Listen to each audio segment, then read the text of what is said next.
7 years is a long time to live inside a tin can. I don't say that to complain. I say it because you need to understand what we were before the dragon came alongside us, before the dying started in earnest, before I learned that the worst thing in the dark between stars isn't the dark itself. We were tired. We were fraying at the edges. We were still human, which is to say we were still arguing about stupid things, still laughing at bad jokes, still hoarding whatever small comfort we had managed to carry from a world that no longer existed. 7 years and we had not stopped being people. That matters. I want you to know that it mattered. My name is John, senior crew, boarding specialist, though that designation was written by optimists who believed we might eventually find something worth boarding. For 7 years I had been a mechanic, a mediator, a man who fixed conduit junctions at 2 in the morning and ate reconstituted protein with the same mild disgust every single day. The Pegasus was not a large ship. She was not a comfortable ship. She was a hull, a drive, and enough compartments to keep 14 people from killing each other, which, as it turned out, was a margin we would eventually lose. I should tell you what a day looked like, because the days matter. The mission planners had drawn up a rotation schedule that we had abandoned in year 2 when it became clear that a schedule written on paper by committee in a bunker does not survive contact with the actual texture of human need. We found our own rhythms. Mike slept 6 hours, flew his watch, ate alone. Blake ran his sensor sweeps with a thoroughness that bordered on ritual, annotating every reading, building an archive that by year 7 filled 3 terabytes of local storage. Leela held what she called open hours in the medical bay, not for treatment mostly, but for conversation. People came, more than you'd think. People will talk to a medic about things they won't say anywhere else, because a medical bay feels outside the normal hierarchy, and because Leela had a quality of stillness that made you feel less foolish than you expected to feel. We marked birthdays. We marked the anniversaries of the launch. We built small observances for the things we had lost. A minute of silence each year on the date the last city went dark, which was a date all of us knew because we had each been watching the feeds when it happened. Some people kept photographs. Some kept nothing, deliberately, because looking was harder than not looking. I kept a piece of copper wire from a circuit board in my pocket, a piece from nothing significant, just something I had pulled from a panel on my first day of work before the war, in a place that didn't exist anymore. Something to touch. You need something to touch. The arguments were mostly about small things, which is the only kind of argument you can survive in a closed system. Water ration allocations, noise from the portside sleeping compartment, who had last serviced the waste reclamation filter, and whether they had done it correctly. We had 3 serious disputes in 7 years, 2 of which I mediated and 1 of which Edward ended by simply walking into the room and standing there until the silence became more uncomfortable than the argument. He was good at that. We had left Earth in 2058. That's the year the last cities went dark, or close enough to it that the difference no longer mattered to anyone who survived. The war had not been dramatic in the way wars used to be. There was no single moment, no photograph that defined it. It was a cascade, miscalculations and retaliations and counter-retaliations until the sky itself turned against us. The Council of Remnant Governments had launched 37 scout ships. The Pegasus was hull designation PT-32. We knew of at least 6 others that had gone silent in the first 2 years. The Utah had sent us an encoded burst before she disappeared, a compressed packet of navigational data and 1 plain text line that read, "Do not deviate for distress signals." We had spent 3 days arguing about what that meant. Pete had argued it meant exactly what it said.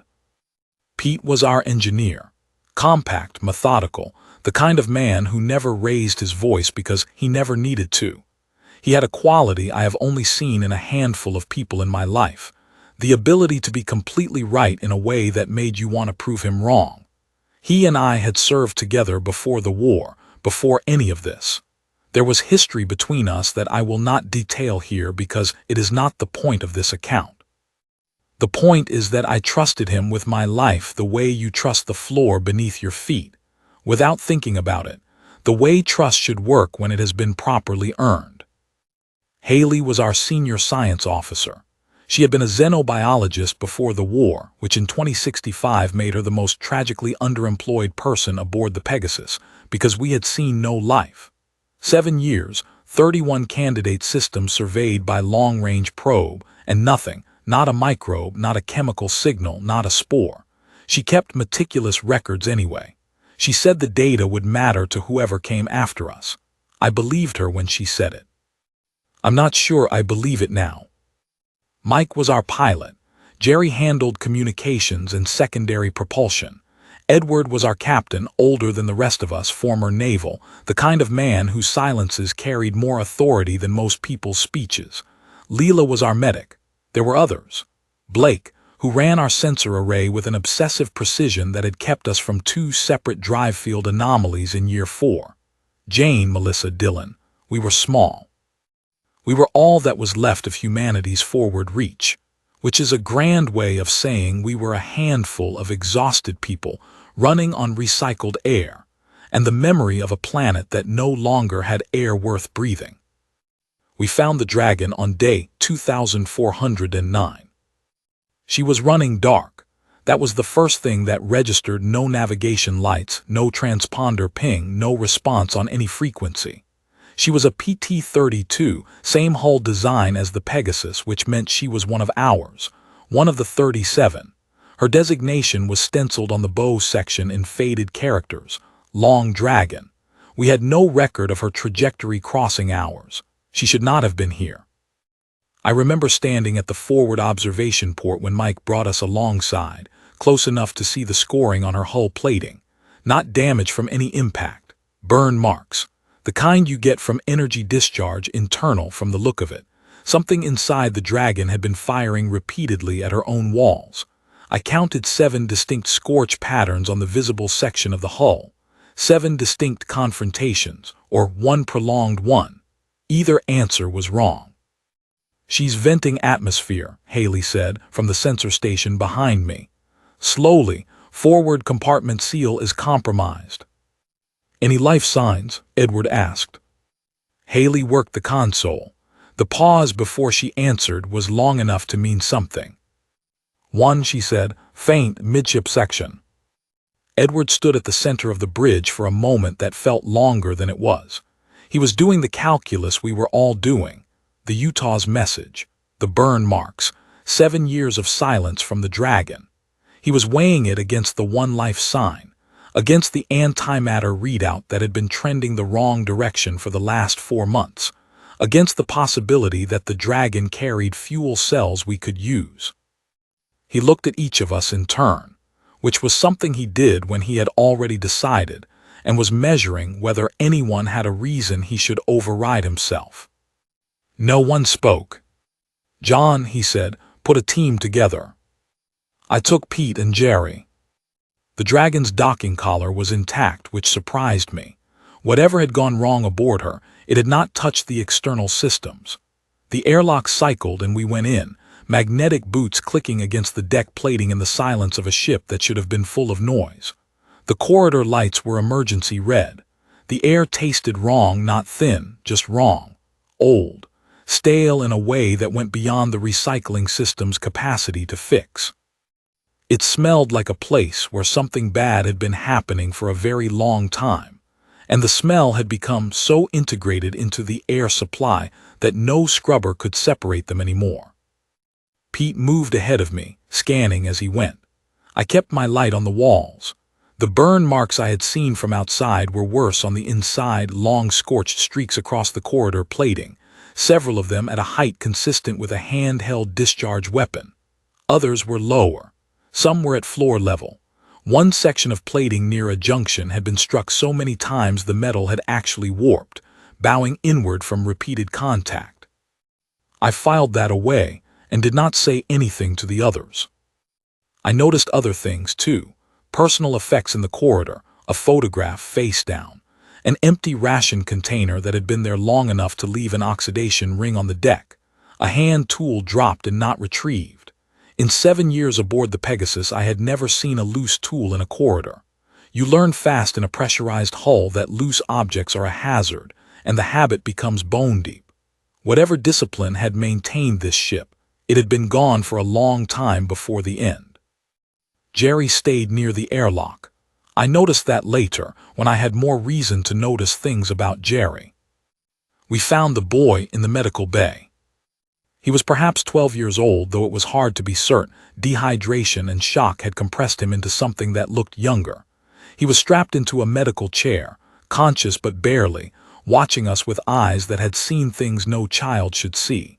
His name, we learned later, was Jay, the only survivor of the Long Dragon's crew of 14. We brought him back to the Pegasus. What we did not bring back was fuel. The Dragon's antimatter reserves were depleted fully, deliberately, the cells manually purged. Jerry found the computer records before we sealed the airlock.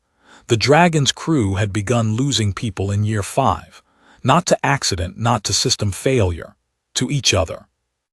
The same war that had killed Earth had followed them into the dark, not as ideology, not as politics, but as something deeper and uglier that emerges in people when the structure holding them together begins to dissolve. The Dragon's crew had fractured along lines that the mission planners had thought they'd accounted for, and they had been wrong. By year 6, there were 4 survivors. By year 7, 1. I read the last 6 months of logs. I did not read them all at once, I couldn't. I read them in pieces over 3 days, taking breaks to walk the length of the Pegasus and back, letting the small, familiar sounds of the ship recalibrate something in me that the records kept disturbing. The Dragon's logs were meticulous.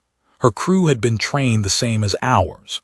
They had kept their records and maintained their data right up until the point where they couldn't, and what the records showed was not monsters. They showed people making understandable choices under conditions that had no good options, and arriving one step at a time at outcomes that should have been impossible. That was what got to me, not the violence, the steps. Jay would not speak for 3 days. When he did, he spoke only to Leela, and only in fragments, and she did not relay the specifics to the rest of us. She told us what we needed to know. He had survived by hiding. He had watched what he watched from behind sealed bulkheads and through sensor feeds, and from places in the maintenance crawlways that a grown adult could not reach. He had kept himself alive on emergency rations, and on something he did not have a word for, some engine running deep in him that refused, simply refused to stop. The crew's reaction to him was mixed.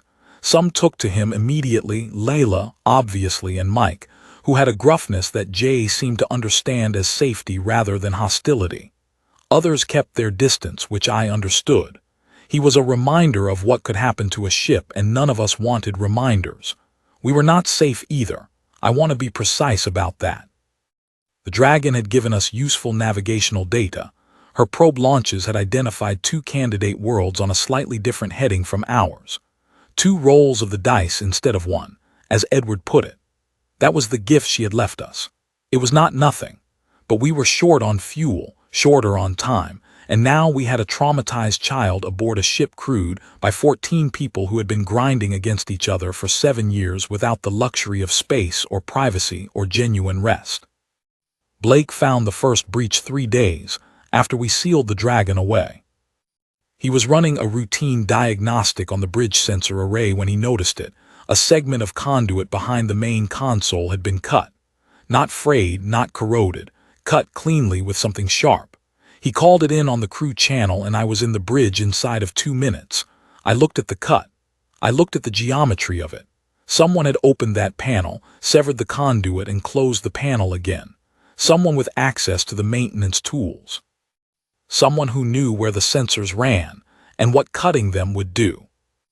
I pulled up the internal sensor logs. The relevant corridor showed a 2-hour gap. The sensors were down when this happened, I said. Yes, Blake said. So whoever did this knew the sensors were down. Or made them go down first. We stared at each other in the red emergency light for a moment, and I felt something settle in my chest, not fear exactly, more like recognition. The thing the dragon had been carrying was not just in Jay's eyes. It had docked with us. It had come aboard. I told Edward. He assembled the senior crew in the briefing compartment, me, Pete, Haley, Leela, Mike. He laid it out without drama. Someone had sabotaged the sensor array. It was not the boy who had been under Leela's direct observation. It was one of us. He did not speculate about motive. He said we would repair the sensors, we would run doubled watches, and we would not have this conversation on the open crew channel. What he did not say, and what we all understood, was that we could not land this ship with a saboteur aboard. We could not attempt a planetary landing, a procedure that required every hand coordinated and every system functional, while someone among us was systematically cutting our capabilities. We would arrive at a dead world or a hostile one, and we needed every margin we had. We repaired the sensors. The next morning, Blake was dead. He was found at his station. His throat had been cut quickly by someone who understood how to do it. He had not had time to call out. The board had been wiped, 2 hours of sensor data gone. Whoever had done it was thorough in the way that people are thorough when they have been thinking about a task for a long time.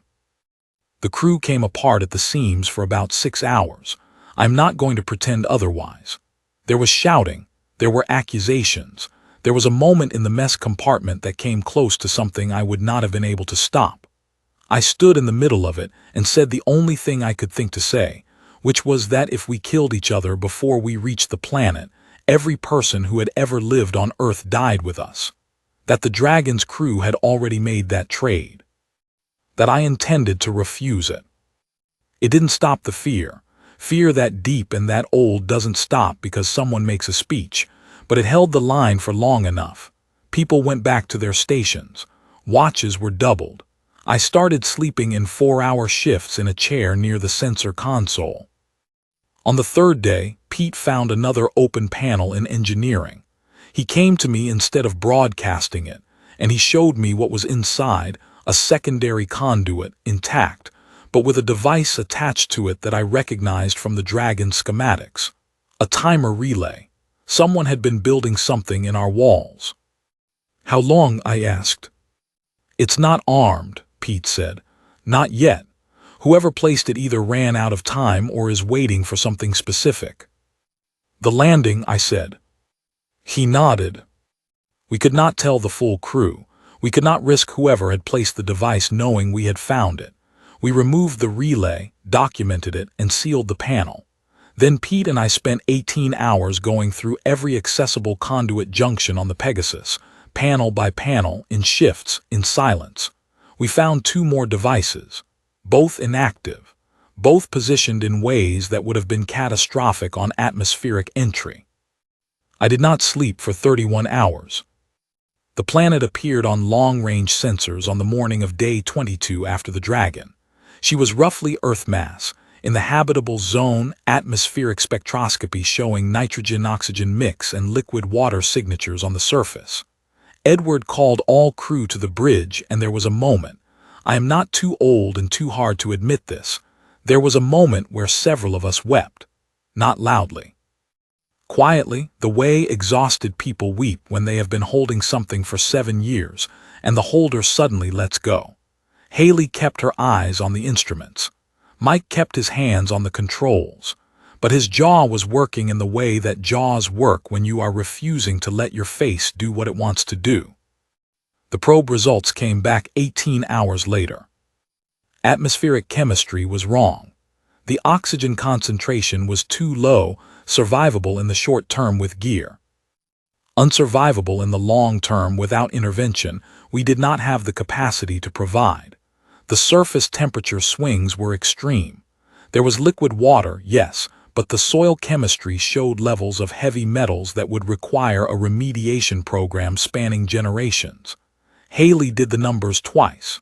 She did them a third time. She looked at Edward and she did not say anything because there was nothing to say.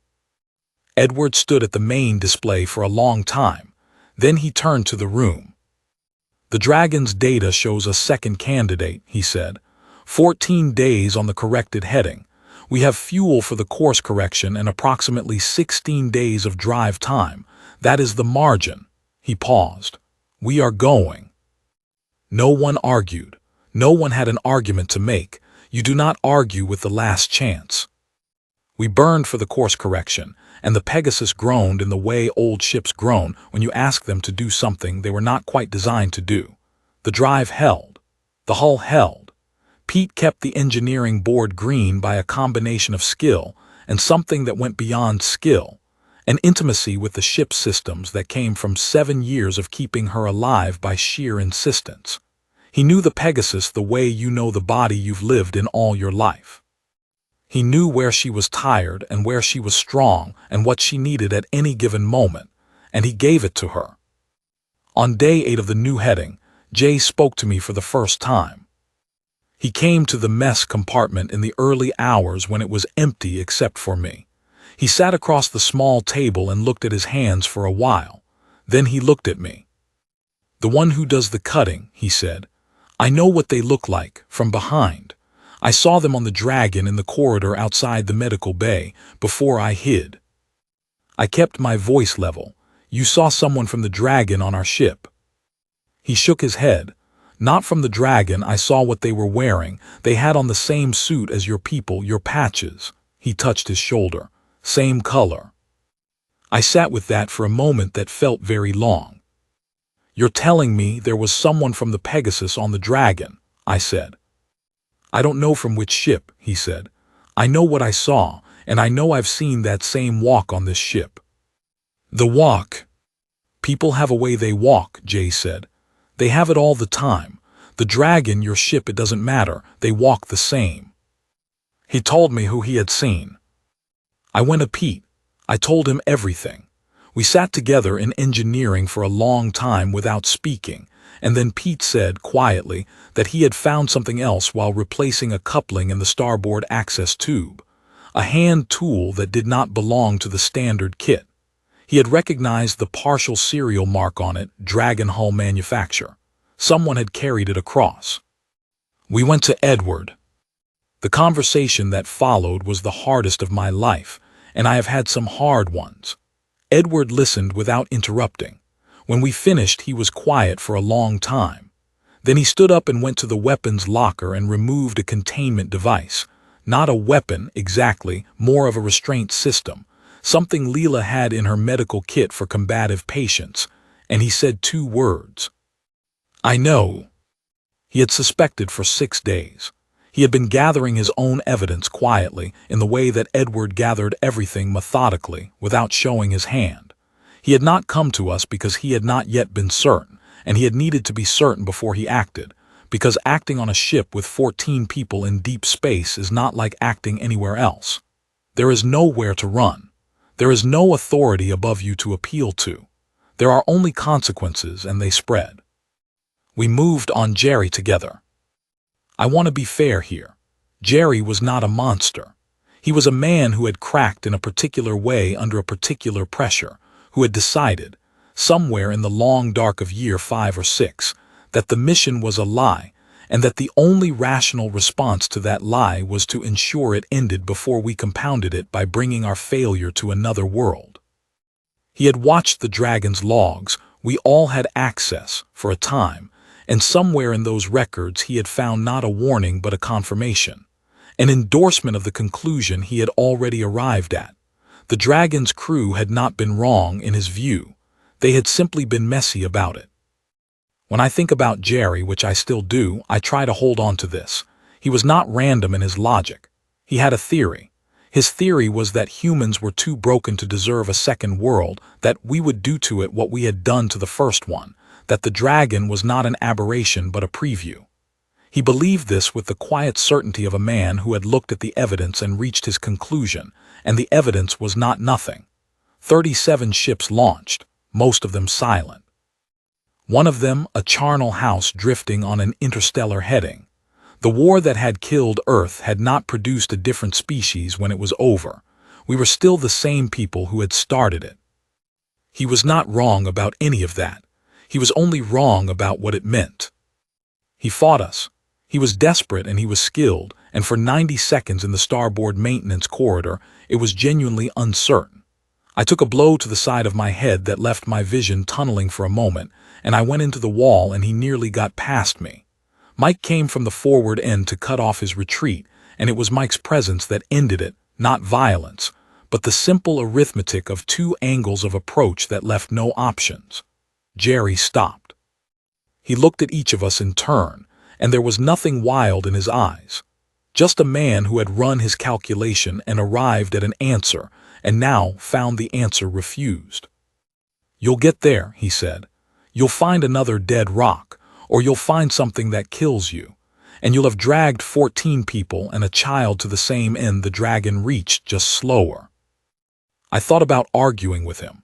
I thought about telling him that he was the threat, not the mission, that the dragon's crew had not been killed by inevitability, but by someone who had decided to take the decision out of everyone else's hands. I thought about saying that Jay had been right there on the dragon for months, in worse conditions than any of us, and he had made a different choice. I said none of it. You do not argue a man like that out of what he has become. You restrain him and you move on. We locked him in the aft compartment with a watch schedule that we maintained without fail for the next 6 days. The planet appeared on sensors on day 14. She was larger than the first candidate, bluish-green on the thermal imaging.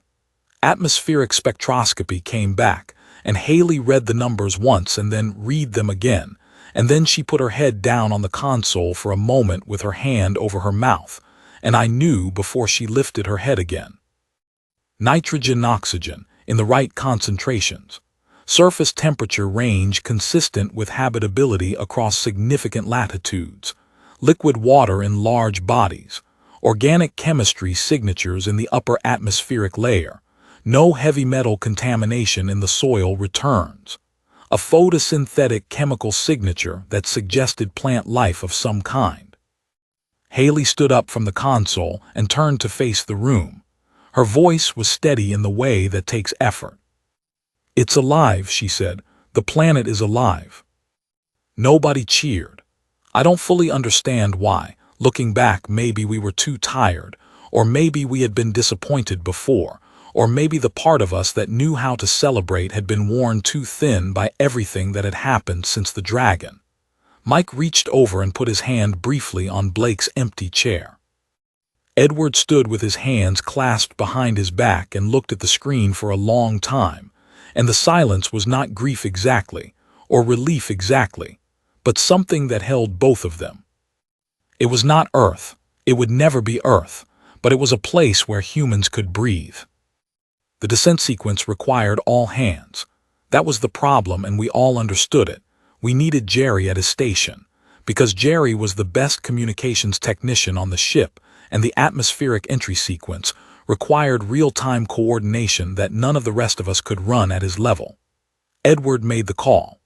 We brought him out under watch, armed, and told him plainly that he would work his board, and that if he deviated from procedure, the consequences would be immediate and final.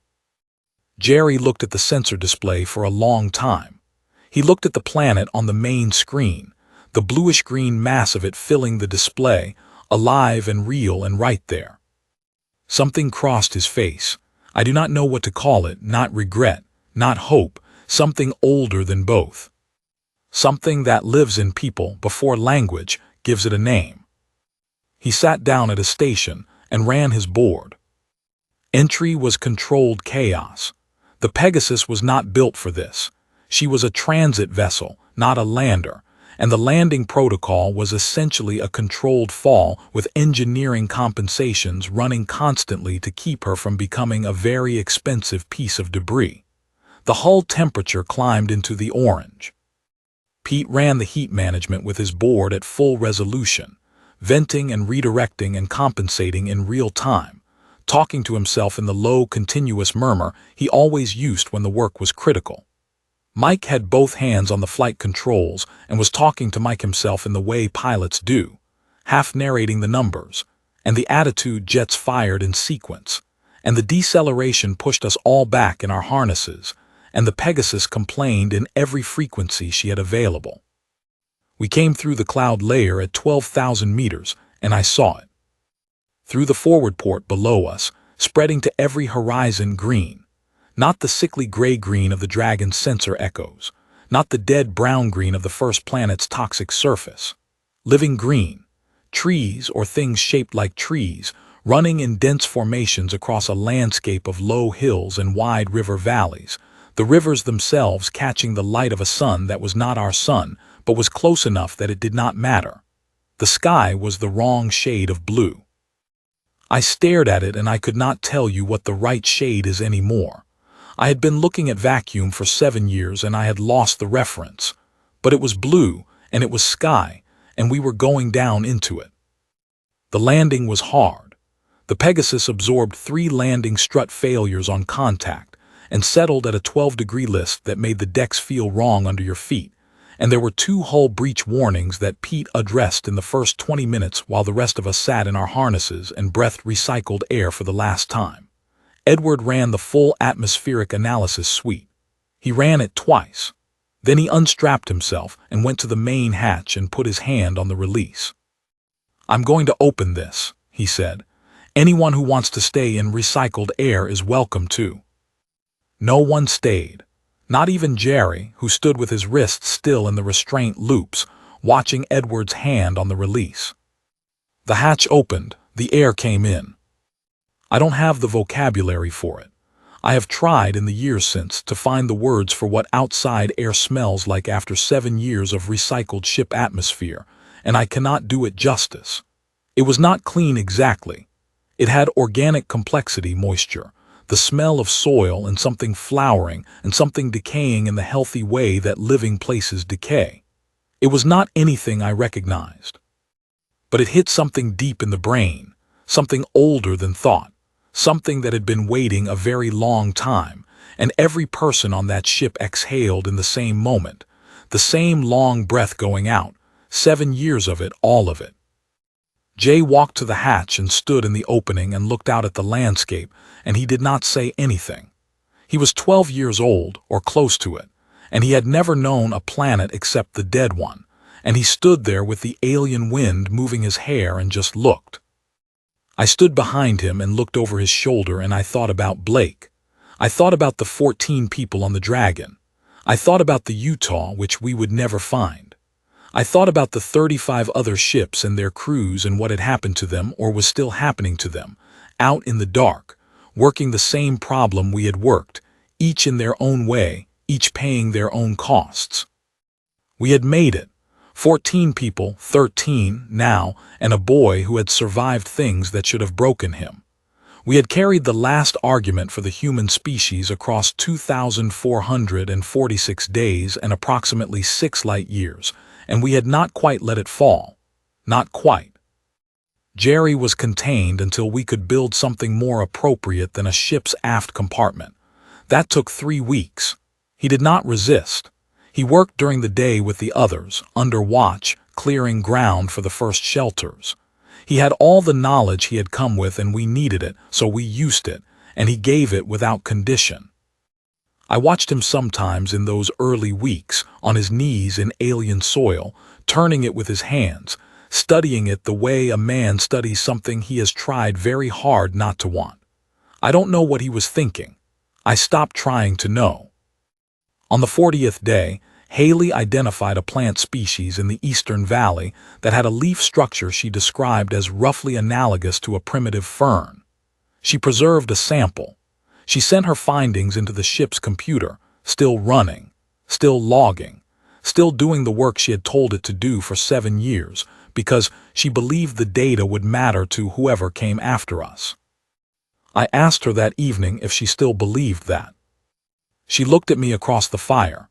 We had built one, the first real fire any of us had seen in 7 years, burning alien wood that crackled in a slightly different register than Earth wood used to, and she thought about it seriously, the way she thought about everything. More than before, she said, we're the data now. Pete found the second hull breach the following morning. It was in the lower aft section, a stress fracture from the landing that had been propagating slowly through the hull plating. He looked at it for a while and then came and told me, and we looked at it together, and neither of us said what we were both thinking, which was that the Pegasus was not going to fly again. Not on this world with these resources, not in our lifetimes. She had done what she was built to do and a little more besides, and now she was going to rest.